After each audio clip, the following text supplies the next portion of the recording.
السلام عليكم. أنا magacaygu waa Maxamed Axmed Nuur.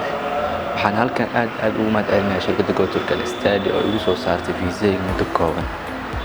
Qof walba oo raba fiiso waxbarasho ama fiiso dalxiis ama fiiso caafimaad waxaan ugu baaqayaa inay si degdeg u gaaraan shirkadda Go Turkish Study. أنا magacaygu yahay Samson Hayb Cabdullaahi waxaa shirkadda Go Turkish Study ugu mahadcelinayaa sida muddada kooban ay ugu soo saartay fiisahayga.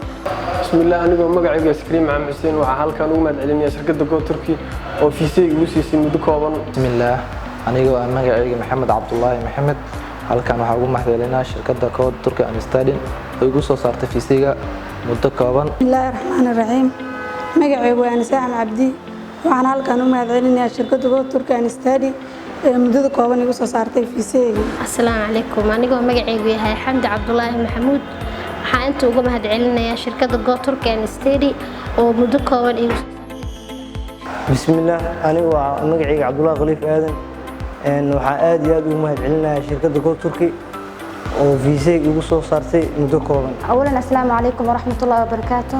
أنا magacaygu سعدي عبد الله محمد halkan waxaa ugu mahadcelinayaa shirkadda Go Turkish Study oo igu soo saartay muddo kooban fiisahayga. السلام عليكم ورحمة الله وبركاته. أنا واسمة محمد يوسف وأنا halkan ugu mahadcelinayaa shirkadda Go Turkish Study وفيزا مدة كوban igu soo saartay.